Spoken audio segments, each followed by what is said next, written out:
Hey Sainers, welcome back to the Saints TV YouTube channel. Welcome to Saints TV Weekly for the 28th of April 2025. As always, thanks to Inglewood Coffee Roasters. Check out their website at www.inglewoodcoffeeroasters.com.au. We've set up a discount code that'll pop up on your screen right now. Redeem that, get coffee, tea and chai products at a discounted price thanks to Inglewood. Okay, so third loss in a row. We've gone loss, win, win, win. Loss. With 2 Friday nights to come. So prime time, baby. And it's going to be interesting. But on the weekend, we played the Lions early Saturday game. And we lost by 45 points to the reigning premier, to a very good team. Did we play well? No, we didn't. Where to start, really? We just weren't in it. We didn't take the game on. My review kind of summarizes it pretty well, I think. There were patches in the third quarter and the second quarter where we kind of got a little bit of pace on the game, but overall, it seemed very comfortable for Brisbane. I don't think they really had to shift a gear at any point in the game. I don't think they were ever worried that they were going to lose the game. Their fans certainly didn't feel that.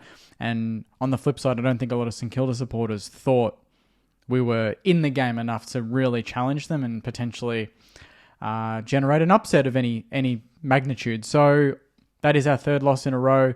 We're now 3-4 after being 3-1 and looking pretty good after the Port Adelaide win. I think we're 13th on the ladder now. Percentage has taken a hit.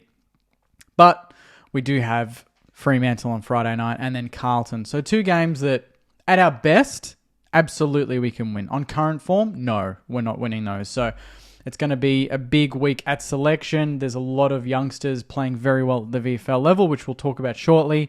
So I would be shocked if we didn't see a debut or 2 leading up to Friday night.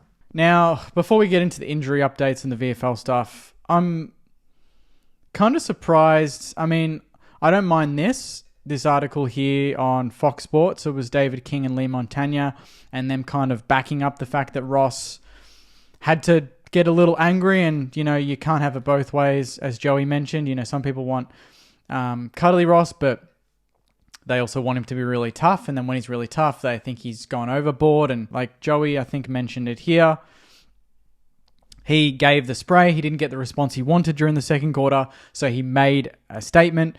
He had to make a statement. I don't necessarily agree that young Hugo Garcia was a scapegoat.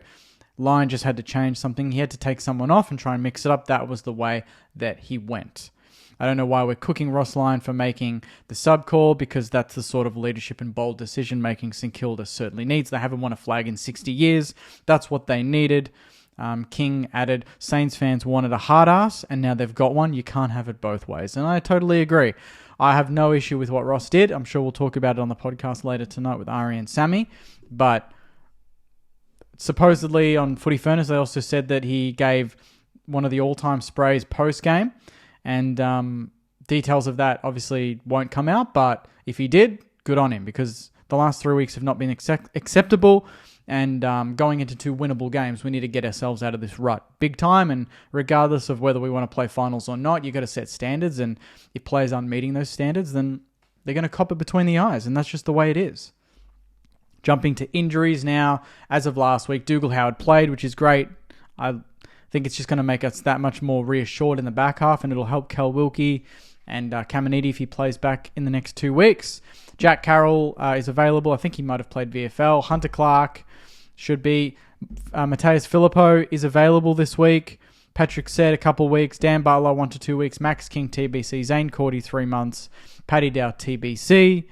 And going into the VFL, we will see those players that I just mentioned who played. Let me just narrow it down to the Zebras. Number 1 Zebra on the ground was Hugh Boxall. It was a loss. We played Brisbane at RSCA Park at 11:05 a.m. on Saturday, which to me is a ridiculous time, because by the time the game finished, the AFL seniors were playing on Marvel. So VFL, get the scheduling right, because if you want to go see Sandy, then you're rushing over to Marvel. You're probably missing the first quarter, so it's just shit timing.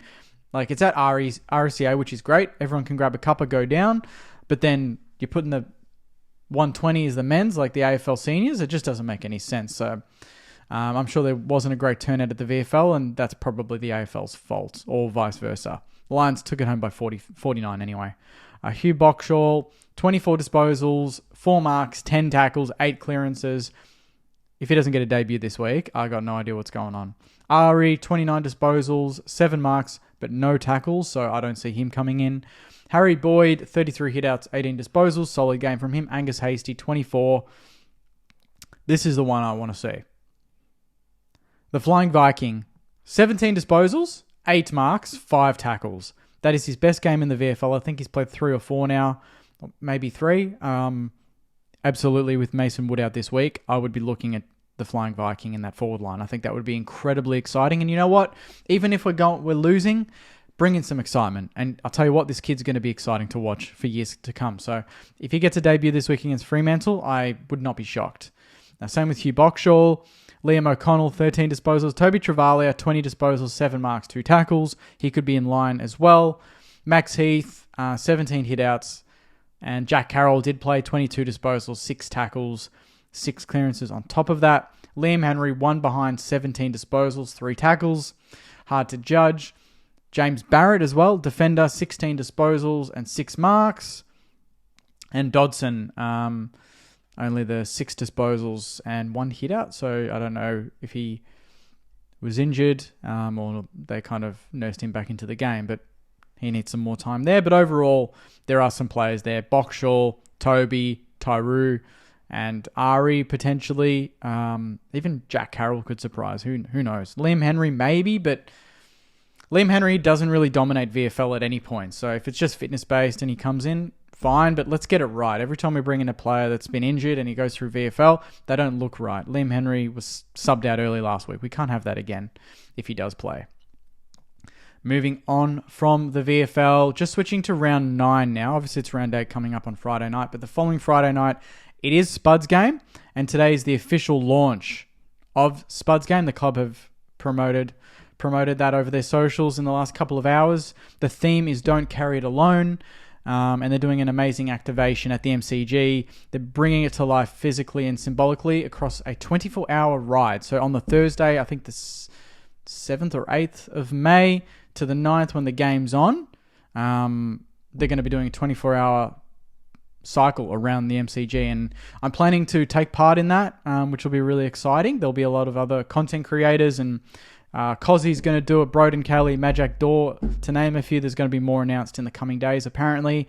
And obviously it's all for an amazing cause to raise money in the name of Danny Frawley, Spud, as we all have come to know him through St Kilda. So there'll be more details across that in the coming days. And that's with Black Dog Institute as a partner with St Kilda. So 8th to the 9th of May from 2 p.m. to 2 p.m. around the G, and then the game that Friday night. It's going to be amazing. Super excited to go to it and to get involved and help raise money for mental health. So if you can donate, please do. And if you want to get involved in any other way, I'm sure the club will be open to that. So just pointing that out as an activation that is going to be amazing in the next week or two. Now to this week. Round 8. Friday night footy, Sainers, get excited. Friday night football, 2nd of May, 7:40 p.m, prime time footy. I don't care if we're playing shit. It's Friday night football. How can you not be excited? And you know what? The quick turnaround. I want to get rid of the last 3 weeks and just rush into Friday night, because to me, this is a winnable game. Fremantle, they won 4 of their last 5.